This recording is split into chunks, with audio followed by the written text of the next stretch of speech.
देखिए, इनकी लड़ाई जिस सरकार से है वो सरकार बहुत ही बेरहम और बेदर्द सरकार है। आप इसका अंदाजा इस तरह से लगा सकते हैं, जिनसे आपकी लड़ाई है, जिस भगवान को उन्होंने अपनी राजनीति का केंद्र बनाया उसी भगवान के घर में डकैती डाली, बड़ी जबरदस्त। इससे बड़ी डकैती कभी हुई नहीं, कहीं किसी ने डाली नहीं। मतलब जिस गजनबी को कहा जाता है उसे भी मात कर दिया।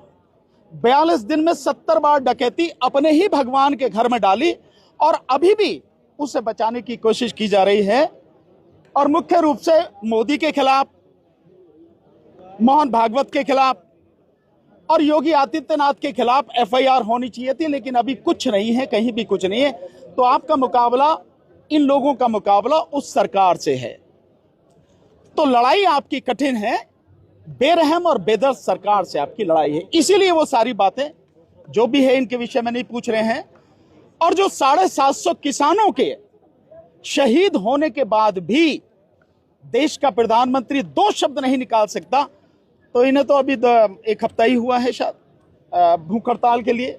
लड़ाई लंबी है, इसमें परेशान होने की जरूरत नहीं है। हौसले से और धैर्य से लड़ाई लड़नी है। सर, बीजेपी अध्यक्ष उनका बयान आता है, कह रहे हैं कि जितने भी लोग यहाँ प्रोटेस्ट कर रहे हैं वायरस से, बीजेपी के कार्यकर्ता उन्हें सबक सिखा देंगे। नहीं, सबक तो सिखा देंगे, मैदान में आओगे तब सबक सिखाओगे ना। और ये जो लोग कह रहे हैं ये कीड़े मकोड़े हैं। किसकी बात करो, बीजेपी अध्यक्ष की है क्या वो? उसे मोदी ने लाके बिठा दिया, बना दिया अध्यक्ष। उसकी अपनी हैसियत क्या है, औकात क्या है उसकी? तो ये सब कीड़े मकोड़े हैं, मक्खी मच्छर हैं, ये प्रधान वगैरह, इन सब से बात नहीं। बात ये है कि असली जो है, जिनसे लड़ाई है, वो है मोदी, वो है अमित शाह और वो है आरएसएस। इनसे है लड़ाई आपकी। तो ये बाकी जो लोग कह रहे हैं, इनकी बातों पे ध्यान देने की जरूरत नहीं है। ये सिर्फ उकसावे के लिए आप ये सारी चीजें कह रहे हैं। आपको इनके उकसावे में नहीं आना, इनकी बातों पे ध्यान नहीं देना, इनको पूरी तरह से इग्नोर करना है। जंतर मंतर क्यों आए हैं आज यहाँ पर समर्थन देने के लिए? भाई, मैं जंतर मंतर इसलिए आया हूं कि देश में एक बहुत ही महत्वपूर्ण मुद्दे को लेकर आंदोलन हो रहा है और आज 14 दिन हो गए हैं उस आंदोलन को होते हुए। और ये छात्रों का आंदोलन है, आप कह सकते हैं कि इस देश के भविष्य का आंदोलन है। और इस आंदोलन में जगह जगह से लोग आ रहे हैं, अपना सपोर्ट कर रहे हैं, अपना समर्थन कर रहे हैं। तो मैं भी ये सारी चीजें यहां देखने आया हूं कि आखिर ये सब कुछ है क्या। आंदोलन वाकई में कितनी ईमानदारी से लड़ा जा रहा है? क्या इस आंदोलन के पीछे कोई और है, चाबी कहीं और है, या वाकई में यह आंदोलन इस देश के छात्रों का ईमानदार आंदोलन है? क्योंकि ये देश पहले भी धोखा खा चुका है। आप जानते हैं, अन्ना हजारे जो बीजेपी का आदमी था, आरएसएस का आदमी था, उसने किस तरह से देश के लोगों को मूर्ख बनाया। और उसके बाद जो कुछ हुआ इस देश ने देखा है। तो मैं समझता हूं लोगों को बहुत धैर्य से वाच करना चाहिए, सारी चीजों को देखना चाहिए। अगर सब कुछ चीजें ईमानदारी से हो रही हैं, वाकई में लड़ाई एक बड़े बदलाव के लिए है, तो इस आंदोलन को लोगों को सपोर्ट करना चाहिए। हाँ, ये मैं मानता हूं कि धर्मेंद्र प्रधान का इस्तीफा मांगना ये कोई इस आंदोलन का मुद्दा नहीं होना चाहिए। मुद्दा असली होना चाहिए देश के प्रधानमंत्री का और गृह मंत्री का इस्तीफा मांगना, उनको बल्कि सत्ता से हटाने का ये आंदोलन ये होना चाहिए। क्योंकि ये धर्मेंद्र प्रधान जैसे लोग हैं, ये तो मक्खी मच्छर है, इनकी औकात क्या है? कुछ नहीं। और हो सकता है अभी जो चर्चा चल रही है कि मंत्रिमंडल में रीशफलिंग की बात चल रही है, हो सकता है इस रीशफलिंग में उसको एक साइड में ठिकाने लगा दिया जाए, उसको हटा दिया जाए। तो क्या आपका आंदोलन, ये जो आंदोलन है, ये आंदोलन खत्म हो जाएगा या इसके बाद में क्या स्थिति रहेगी, क्या रणनीति रहेगी? क्यों? क्योंकि जिस समस्या को लेकर हम लड़ रहे हैं उस समस्या का अभी दूर दूर तक कहीं समाधान किसी को भी नजर नहीं आ रहा है। समस्या ज्यों की त्यों है। अगर 10 साल में 90 से ज्यादा पेपर लीक हो जा रहे हैं और इस आंदोलन के चलते हुए नीट के एग्जाम के बाद महाराष्ट्र में टीटी का एग्जाम वो भी लीक हुआ है, वो कैंसिल हुआ है।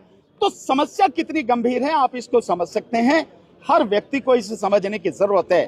लड़ाई लंबी है, लेकिन लड़ाई अगर तरीके से लड़ी जाएगी, ईमानदारी से लड़ी जाएगी, तो मैं समझता हूं देश के छात्रों में, युवाओं में इतनी ताकत तो है ही है कि इस आंदोलन को ही नहीं, चाहेंगे तो सरकार को भी उखाड़ के फेंक देंगे। बीजेपी बट अध्यक्ष जो है, जो इतने लोग यहाँ पे आंदोलन कर रहे हैं, उनको उखाड़ने की बात कर रहे हैं, उनको कुचलने की बात कर रहे हैं, तो भाई उसको मना किसने किया?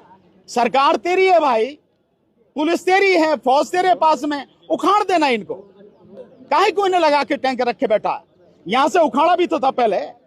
जो महिला पहलवान थे उनको उठा के फेंका था, नहीं फेंका था? अब अगर यही स्थिति है तो फेंक दे, कह का ही गुरा है।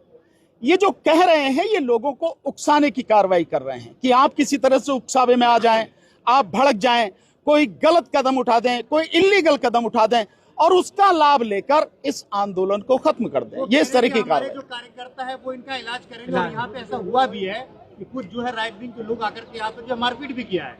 नहीं भाई, उनका तो काम ही ये है। बीजेपी और क्या कर सकती है?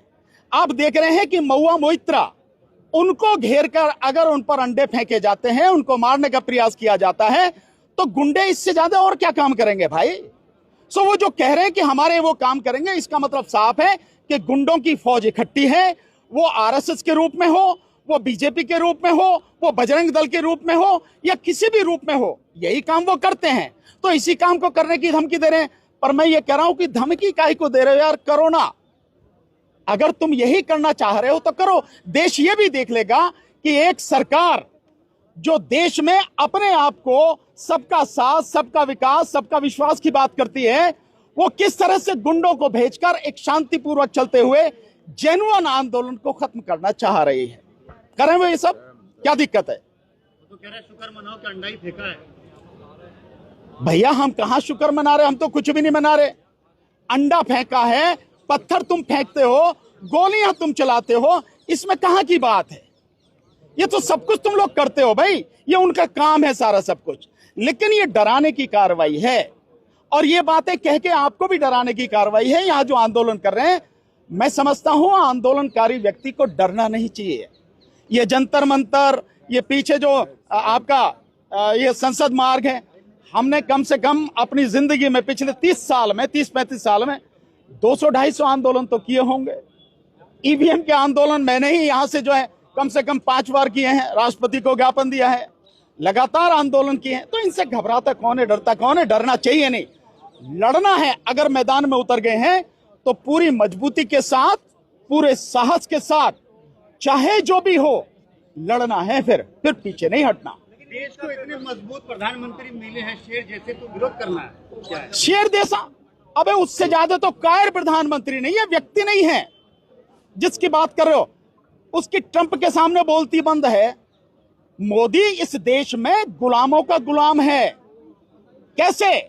एप्स्टीन फाइल किसके हाथ में है? ट्रंप के हाथ में। और ट्रंप किसका गुलाम है? नेतन्याहू का गुलाम। तो नेतन्याहू का इजराइल का गुलाम ट्रंप, और इस गुलाम का ये गुलाम है मोदी। तुम कह रहे हो बहुत बहादुर है। अबे बहादुर कहां है ये? बहादुर होता तो जवाब देता चीन को, बहादुर होता तो जवाब देता ट्रंप को, और बहादुर होता और अच्छा होता तो देश में, दुनिया में नरसंहार करने वाले इजराइल का साथ नहीं देता, जिसने 20,000 बच्चों की हत्या कर दी, 70,000 से ज्यादा लोगों को गाजा में कत्ल कर दिया, उनका साथ नहीं देता। ये किसकी बात कर रहे हो? कायर आदमी की बात कर रहे हो। मैंने इससे ज्यादा कायर आदमी नहीं देखा यहाँ पे। सोनम वांगचुक जी ने अभी कहा है कि हमारी कोई सरकार से इतनी बड़ी लड़ाई नहीं, हम सरकार बदलने नहीं आए, वो अपना काम ठीक करे, हम खुश हो जाएंगे। नहीं, ये देखिए, ये सोनम वांगचुक जी या इनकी जो टीम है जो आंदोलन कर रही है, उनका अपना आउटलुक है। वो क्या उद्देश्य लेके चल रहे हैं, मैं तो पहले ही कह रहा हूं कि जो नजर आ रहा है वो उद्देश्य ये है कि धर्मेंद्र प्रधान जो है वो इस्तीफा दे दे। अब बात यही है, हर कोई यही सवाल पूछना चाह रहा कि धर्मेंद्र प्रधान अगर इस्तीफा देता है, या यूं कहो कि जो कैबिनेट की रीशफलिंग की बात हो रही है उसमें उसे हटा दिया जाता है, उसके बाद क्या है? आंदोलन खत्म है। और आप अगर आंदोलन खत्म है तो आपकी समस्याओं का समाधान नहीं होगा, क्योंकि धर्मेंद्र प्रधान आपकी समस्याओं का कारण नहीं है। इस देश की समस्याओं का कारण है बीजेपी सरकार, मोदी और अमित शाह और आरएसएस। इस देश की तमाम समस्याओं की जड़ है ये। इनको उखाड़ के फेंकना, ये लक्ष्य होना चाहिए, ये उद्देश्य होना चाहिए। आप तो गलत जगह आगे, इनकी तो मांग है ही नहीं, अमित शाह से और पीएम मोदी से कोई लड़ाई नहीं। जंतर मंतर गलत जगह है यार, मैं तो आज ही बता लगी। उन्होंने ये भी कहा है, अगर जनता की बात नहीं मानेगी, जनता चुनाव में फिर उसका जवाब देगी। आप पूरी बात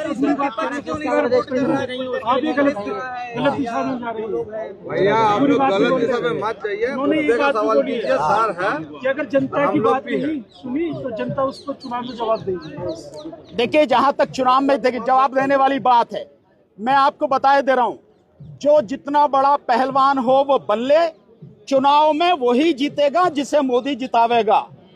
जो व्यवस्था चल रही है, जिस तरह से एक गुंडे इलेक्शन कमीशन को बनाकर ये सारा इलेक्शन का सिस्टम कैप्चर कर रहा है, किसी की औकात नहीं है। जो जीत जाए वही जीतेगा जिसको मोदी जिताना चाहेगा। पूरा सिस्टम उसके हाथ में है, ईवीएम उसके हाथ में, SIR उसके हाथ में। वोटें काट दी, 6,83,00,000 वोटें काट दी, और वोटें काटने के बाद क्या हो रहा है, नागरिकता जारी है। आर राजगोपाला, जो आप जानते हैं द टेलीग्राफ के बहुत बड़े संपादक रहे हैं, उनकी जो उनका पासपोर्ट है वो पासपोर्ट रिन्यू नहीं हुआ, इसलिए क्योंकि उनका वोटर लिस्ट में नाम नहीं है। तो आप समझ नहीं रहे हैं, 6,83,00,000 लोगों की वोटें तो कट गई।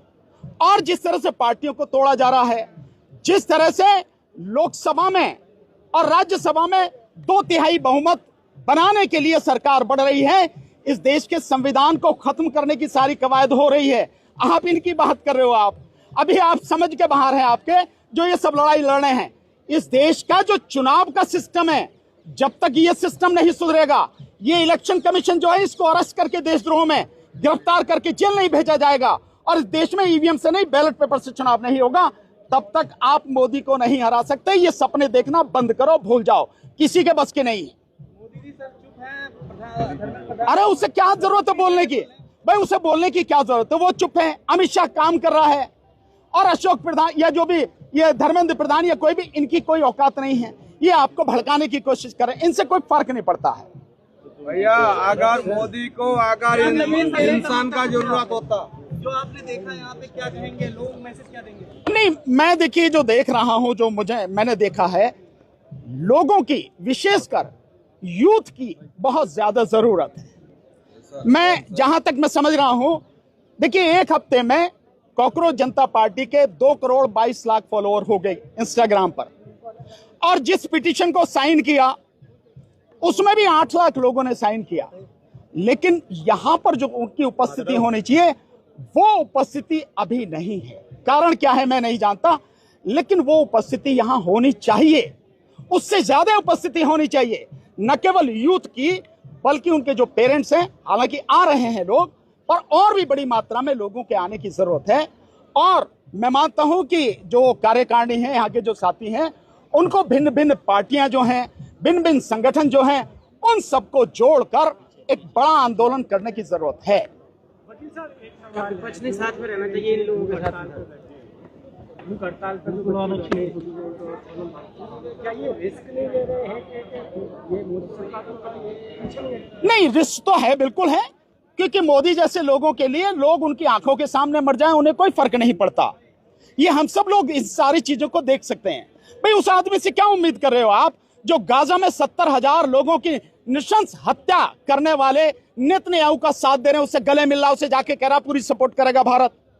और अब जो खमनेई साहब का जनाजा जो कल से उसकी जो शुरू होगी, उन्होंने, राष्ट्रपति ने, पेजस्किया ने खुद निमंत्रण भेजा, लेकिन मोदी नहीं जा रहा, बहाने कर रहा, कहीं और जा रहा है। तो ऐसे व्यक्ति से आपको टकराना पड़ रहा है। तो ये जो सारी चीजें हो रही हैं, ये बहुत दुखद हैं। विदेश में तो सबसे मिला के रखना पड़ेगा। क्या जी? विदेश में सबसे मिला के रखना पड़ेगा ना। नहीं, सबसे मिला के नहीं, बात ये देखिए, सबसे मिला के भी, एक मिनट, विदेश मंत्री आप समझिए पहले, हमारी प्रायोरिटी क्या है, या किसी भी व्यक्ति की प्रायोरिटी क्या होती है। ईरान हमारा सदियों पुराना दोस्त रहा है। इस दुनिया में जब कल्चर थी, 3 ही कल्चर थी, सिंधु सभ्यता थी, मिस्र की सभ्यता थी, और ये फारस की, ईरान की सभ्यता थी। तब से हमारे बहुत पुराने संबंध है, और आधुनिक समय में ईरान ने हमारा हर समय साथ दिया। जब सारे इस्लामिक देश हमारे खिलाफ हो गए, उस समय ईरान ने साथ दिया हमारा। अभी भी ईरान चाहता है कि हम अपने पुराने रिश्तों को बनाएं। तो क्या जाना नहीं चाहिए? क्या हमें उन रिश्तों को बनाना नहीं चाहिए? हमारी प्राथमिकता यही होनी चाहिए, जो हमारे मित्र हैं, हमें उनसे संबंध और प्रगाढ़ करने चाहिए। ये ईरान हमें 30% कम पर तेल दे रहा था, लेकिन आज हम इससे नहीं, ट्रंप की गुलामी करते हुए हम वेनेजुएला से और हम अमेरिका से तेल खरीद रहे हैं। क्या ये देश के हित में है? क्या आपके हित में है? ये सारी चीजें, इन सारी चीजों को भी देखना पड़ेगा और देख समझ के हमें फैसला लेना चाहिए।